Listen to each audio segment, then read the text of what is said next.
दोस्तों अगर आप लोग अपने मोबाइल फ़ोन के सेटिंग में जाते होंगे तो कहीं ना कहीं आप लोग को एक ऑप्शन यहाँ पर दिख जाता होगा नेटवर्क सेटिंग में डाटा रोमिंग का। तो आपके मन में सवाल चल रहा होगा आखिर ये डाटा रोमिंग क्या है और इसे मैं ऑन रखूँ या ऑफ रखूँ, और ये ऑन ऑफ रखने का क्या फ़ायदा है, क्या नुकसान है, और ये क्यों सेटिंग दिया गया। क्योंकि कोई भी मोबाइल फ़ोन में सेटिंग दिया जाता है तो ऐसे तो दिया नहीं जाता है, कुछ ना कुछ इसका काम जरूर होता है तभी ये दिया जाता है। तो इस वीडियो में मैं आपको इसी के बारे में बताने वाला हूँ। सबसे पहले मैं आपको बताता हूँ डाटा रोमिंग आपको कहाँ पे मिलता है। आप लोग अपने मोबाइल फ़ोन के सेटिंग में जाइएगा, इस तरीके से आप लोग को सेटिंग खोल लेना, इस तरीके से आप लोग का खुल जाएगा और यहाँ पर आप लोग को दिखाएगा सिम कार्ड एंड मोबाइल का ऑप्शन, आप इस पर क्लिक कीजिएगा तो यहाँ पर आप लोग के मोबाइल फ़ोन में जितना भी सिम दिखाएगा रहेगा वो दिखा दिया जाएगा। जैसे मेरे मोबाइल फ़ोन में एक ही सिम है, दो सिम रहेगा तो दो आपका दिखाएगा। जैसे मेरे मोबाइल फ़ोन में एक है, सिम ऑन पे मैं क्लिक करता हूँ। उसके बाद यहाँ पर आप लोग को दिखाता है नेटवर्क सेटिंग में आपको डाटा रोमिंग। मेरा ऑन है, मैं इसे ऑफ करूँगा तो ये ऑफ हो जाएगा, मैं ऑन करूँगा तो ये दिखाएगा डाटा रोमिंग आप ऑन कर सकते हैं। अब देखिए ये सेटिंग है क्या, मैं आपको उसके बारे में बता देता हूँ।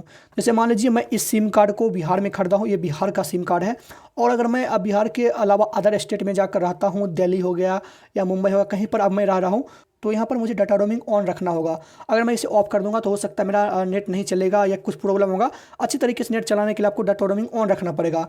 वहीं अगर मैं बिहार आता हूँ तो यहाँ पर मैं इसे ऑफ रखूँगा तो कोई दिक्कत नहीं है, ऑन भी रख सकता हूँ ऑफ भी रख सकता हूँ। वहीं क्या होता है डाटा रोमिंग अगर आप लोग ऑन रखिएगा तो पहले क्या होता था, पहले जो है जियो से पहले 2015-14 से पहले इसमें अगर आप लोग का बिहार का सिम है तो अलग स्टेट में जाते थे तो वहाँ पर आप लोग को कॉलिंग का, इंटरनेट का ज़्यादा आपको चार्ज लिया जाता था, तो इसलिए डाटा रोमिंग को ऑन मतलब इस सिस्टम को लाया गया था। लेकिन अब जो है बिहार के किसी भी स्टेट में जाइएगा तो डाटा रोमिंग का कोई भी एक्स्ट्रा चार्ज नहीं लिया जाता है। तो सिंपल सा बात है, अब इसे ऑन रखिए या ऑफ मैं बता देता हूँ। जैसे मान लीजिए जहाँ से आप लोग सिम खरीदे हैं, बिहार यूपी जहाँ से खरीदे हैं, अगर वहीं पर आप लोग रहते हैं तो इसे आप लोग ऑफ रख सकते हैं, कोई दिक्कत नहीं, ऑफ ही रखिए। वहीं अगर आप लोग अदर स्टेट में जाते हैं, अदर स्टेट में रहते हैं, तो यहाँ पर आप लोग को डाटा रोमिंग को ऑन रखना है।